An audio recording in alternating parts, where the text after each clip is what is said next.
안녕하세요. 2년 전에 있었던 사연을 들고 찾아온 건 어제 우연히 전 남편을 길에서 마주쳤기 때문이에요. 얼굴이 참 딱하게 되었더라고요. 남편과는 지인을 통해 만났습니다. 남편은 자영업자였고 저는 평범한 직장인이었지요. 1년간 연애했고 별탈 없이 결혼까지 하게 되었습니다. 결혼 당시만 하더라도 남편하고 사이는 좋았어요. 그러다 사이가 틀어진 건 친정어머니가 사고를 당하시면서입니다. 자기 부모 안 불쌍한 자식이 어디 있겠습니까만 저희 어머니 정말 고생 많이 하셨거든요. 그러다 몇 년 전 마지막이라고 시작하신 식당이 그런대로 대박이 나서 이제 숨 좀 쉬고 살겠다며 기뻐하셨지요. 딸도 시집 보냈겠다. 노후 준비도 다 되어 있겠다. 이제 아무 걱정이 없으시다면서요. 그런 어머니께 여행이라도 다니시는 건 어떻겠냐고 권한 건 바로 저였습니다. 어머니의 연세가 70이 넘은 상황이었기에 직접 운전을 하시는 것보다는 관광버스로 여행을 다니시는 게 좋겠다고 한 것도 저였어요. 그래서 어머니가 탄 관광버스가 전복되었다는 이야기를 들었을 땐 이 모든 게 제 잘못인 것 같아 미쳐버릴 것 같대요. 사람들은 그래도 죽지 않고 살아계신 게 어디냐며 저를 위로했지만 어머니는 예전의 모습으로 돌아오지 못하셨습니다. 뇌에 큰 충격을 받아서 치매 증상을 보이기 시작하셨거든요. 그리고 그 진행 속도는 제가 예상한 것보다 훨씬 빠르더군요. 딸인 저를 제외하곤 그 누구 하나 제대로 알아보질 못하셨으니까요. 하루가 다르게 나빠져가는 어머니를 지켜보는 건 너무나 고통스러웠고 저는 남편과 상의 끝에 어머니를 집으로 모셔야겠다고 생각했지요. 하지만 흔쾌히까지는 아니더라도 이해해줄 거라 믿었던 남편이 보인 반응은 차갑기 그지없었습니다. 제가 어머니를 모시고 오고 싶다 하니 생각하는 척도 하지 않고 단칼에 싫다고 거절을 하더라고요. 당황한 제가 뭐가 왜 싫은 거냐고 이유를 말해달라 했습니다. 내가 당신 불편하지 않게 최대한 조심하겠다 하니 남편이 한다는 소리가 불편할 것 같답니다. 저는 다시 한번 뭐가 그렇게 불편할 것 같냐고 물었고 남편 입에서 나온 말은 충격적이었어요. 우리가 아직 신혼부부인데 장모님이 와 계시면 아이는 언제 만드냐입니다. 황당해서 제가 지금 어머니가 저 상황인데 애를 만들자는 게 무슨 소리냐고 나더러 지금 임신이라도 하라는 거냐니까 꼭 애는 안 갖더라도 부부 생활은 해야 하는 거 아니냐입니다. 결혼 전부터 그런 쪽으로 왕성한 사람인 건 알았지만 그래도 할 때 말 때를 분간 못하는 천치인 줄은 전혀 몰랐기에 깜짝 놀랐어요. 저는 남편에게 그런 건 나중에 해도 되지 않냐. 지금 나는 어머니가 제일 중요하다 하니까 그러면 아예 부부관계를 안 하겠다는 거냐며 저더러 아내로서 직무유기랍니다. 제가 어이가 없어서 남편을 가만히 쳐다보니 자기가 뭐 틀린 말이라도 했냐며 오히려 어깃장을 놓는데 솔직히 순간 저게 짐승인가 싶더라니까요. 이튿날 제가 남편에게 생각해봤냐고 물었습니다. 이때만 하더라도 약간의 희망을 가지고 있었어요. 남편도 나름대로 반성하고 생각을 해보지 않았을까 하는. 하지만 남편은 어제 자기가 한 말은 어디로 들었냐며 싫답니다. 절대로 안 된대요. 장모님 때문에 제가 벌써부터 자기한테 소홀해진 것 같다나요? 너무 화가 나서 남편한테 당신이 걔냐 발정이라도 난 거냐 그게 그렇게 하고 싶냐고 쏘아붙였습니다. 그러자 원래 남자는 다 그렇다나요? 그리고 이 일은 금세 어머님 귀에도 들어간 모양이더라고요. 가뜩이나 심란해 죽겠는데 전화를 걸어오신 어머님이 대뜸한다는 소리가 요새 요양원이 그렇게 잘 돼 있다면서 저더러 걱정할 거 하나 없다 하시대요. 괜히 선무당이 사람 잡는 법이라며 제가 어머니를 돌보는 것보다 요양원에 맡기는 편이 훨씬 나을 거라고 거기 있는 선생님들이 훨씬 훌륭하다고요. 듣다 못한 제가 그러면 어머님이 나중에 아프셔도 요양원으로 모실 거냐고 물었습니다. 그러자 어머님께선 당황하신 목소리로 그건 또 그때 상황 봐서 정해야 하지 않겠냐고 그러셨어요.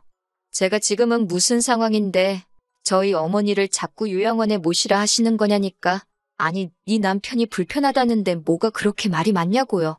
그러면서 하신다는 소리가 집에 아픈 사람이 들어와 있으면 재수도 없고 어쩌고 저쩌고 그리고 이제 저는 친정어머니 딸이 아니라 시어머니의 며느리고 남편의 아내랍니다. 최 씨 집안으로 시집을 왔으니 최 씨 집안 사람을 먼저 챙겨야 한다나요? 그리고 당신도 기다릴 만큼 기다렸다며 빨리 손주를 안고 싶다고. 솔직히 남편이나 시어머니나 둘 다 똑같구나 싶어서 상대하기도 싫더군요. 결론부터 말하자면 저는 결국 남편도 시어머니도 설득하지 못했습니다. 대신 친정어머니를 저희 집에서 20분 거리에 있는 요양원으로 모시고 왔어요. 진작에 이쪽으로 모시지 않았던 건 자꾸 장소를 옮기는 게 환자인 친정어머니한테 무리가 될 수 있다고 들었고 곧 저희 집에서 모실 수 있을 거라고 믿었으니까요. 아무튼 그래도 집 근처로 모시고 오니 마음이 한결 가벼워졌습니다. 이후로 저는 퇴근 후 매일같이 요양원에 들려 1시간씩 어머니와 시간을 보냈어요. 남편은 제가 집안 살림을 소홀히 한다는 둥, 바람난 여편네랑 다를 게 없다는 둥 온갖 폭언을 일삼았지만 걔가 짖는구나 하고 무시해버렸지요. 솔직히 말하면 처음에는 막말을 퍼붓는 남편이 믿고 야속하고 그랬는데 그것도 나중엔 뒤꿈치에 굳은 살처럼 익숙해졌는지 별 생각이 없어지더라고요. 그냥 또 저러는구나, 또 떠드는구나, 대수롭지 않게 여기게 되더라니까요. 한편 병간호라는 게 사실 마음만으로 되는 건 아니잖아요. 어머니의 요양원 생활이 시작되고 처음 1년은 제가 개인적으로 비상금 용도로 모아놓은 돈으로 충당을 했어요. 그런데 생각보다 요양원 생활이 길어지니까 슬슬 쪼들리기 시작했지요. 더는 방법이 없다 싶어서 고민하던 중 어머니의 재산을 처분해서 충당하면 어떻겠냐는 누군가의 조언을 듣게 되었습니다. 하지만 막상 알아보니 그것도 사정이 여의치가 않더라고요. 일단은 성년후견인이 되어야 했고 짧아도 6개월은 걸린다는 전문가의 말에 한숨부터 나오대요. 왜 진작에 알아보지 않았냐는 전문가의 질문에 제 자신이 한심하고 갑갑하고 결국 저는 정말 내키지는 않았지만 성년후견인 지정까지만 버티자는 심정으로 남편에게 500만 원을 빌려달라 했습니다. 하지만 남편은 지난번과 마찬가지로 조금의 고민도 없이 없다는 한마디로 제 부탁을 묵살해버리더라고요. 제가 그러지 말고 빌려달라고 후견인 지정만 되면 바로 돌려주겠다 하니 그러다 지정이 안 되면 어쩌냐며 그리고는 한다는 소리가 부부관계도 안 하는데 우리가 부부가 맞냐입니다. 자기가 마누라가 있긴 한 거냐며 이건 뭐 총각대만도 못하다나요? 저더러 뻔뻔하다며 자기한테 돈 맡겨놨냐고 빈정거리대요. 이런 말까지 들으니 저도 이러면서까지 결혼 생활을 유지하는 게 맞나 싶더라고요. 치사하고 더럽고 수치스럽고 결국 그날 밤 남편에게 이혼하자 했습니다. 그러자 남편이 저를 바라보더니 이것 보라고 돈이 급한 게 아닌가 보다며 저더러 서류를 준비해 오래요. 이혼해주겠다고요. 하지만 바로 남편에게 이혼 서류를 들이밀지는 못했어요. 물론 마음 같아선 당장이라도 이혼을 진행하고 싶었지만 성년후견인인지 뭔지 그것도 진행을 시작한 상황이었고 그 와중에 어머니의 건강은 급격히 나빠지고 있었으니 정신이 정말 하나도 없었거든요. 그래서 일단은 중요한 것부터 하나씩 해결하자는 마음으로 이혼을 잠시 미루게 되었지요. 그렇게 한 두어 달쯤 지났을까요? 어머니께서 폐렴 증세를 보이시더니 그대로 기력을 회복하지 못하시고 돌아가셨습니다. 다른 사람들은 치매에 걸려도 10년이고 20년이고 산다던데 왜 친정어머니는 그 몇 년도 버티지 못하시고 서둘러 떠나신 건지 하염없이 며칠을 눈물로 보냈습니다. 이럴 줄 알았으면 회사고 뭐고 관두고 하루라도 더 어머니랑 시간을 보낼 걸. 이럴 줄 알았으면 남편이 뭐라고 난리를 치건 어쩌건 무조건 집으로 모시고 올 걸. 죄책감에 밥 한 술 넘기기가 어려웠어요. 어머니의 장례를 치르는데 남편이 상주 노릇을 하겠다길래 됐다 했습니다. 어차피 이혼 이야기까지 오가는 마당의 상주는 무슨 장례에도 오지 말라고 했어요. 그래도 어쩐 일로 장례식에 와서 꾸역꾸역 자리는 지키고 있더라고요. 하지만 그 검은 속내를 알아채는 데는 오래 걸리지 않았습니다. 어머니를 그렇게 보내드리고 집으로 돌아온 지 이틀째 되던 날이었어요. 남편이 뜬금없이 상냥한 목소리로 많이 힘드냐고 묻더라고요. 상대도 해주기 싫어서 한번 쳐다보고 말았습니다. 그러자 제 눈치만 살금살금 살피던 남편이 이제 슬슬 이것저것 정리해야 하는 거 아니냐고 그래요. 저는 이혼 이야기인 줄 알고 걱정 말라고 곧 서류 가지고 올 거라고 했습니다. 그러자 남편이 그게 무슨 소리냐며 일단은 장모님이 남기신 재산 같은 것부터 알아보랍니다. 자기가 같이 알아봐 주겠다면서 그런 건 여자 혼자 하는 게 아니라나요?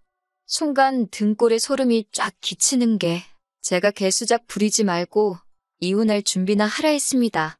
그러자 남편이 우리 다툼의 원인이 장모님이지 않았냐. 그런데 이제 장모님이 떠나셨으니 우리가 다툴 일도 없을 거라며 이혼은 하지 말자더군요.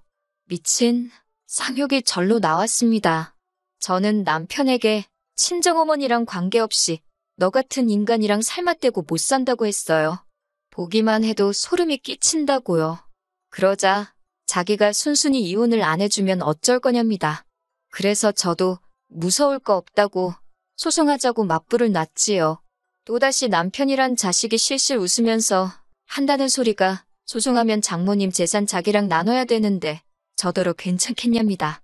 어이가 없어서 알아보려면 똑바로 알아보라고 했어요.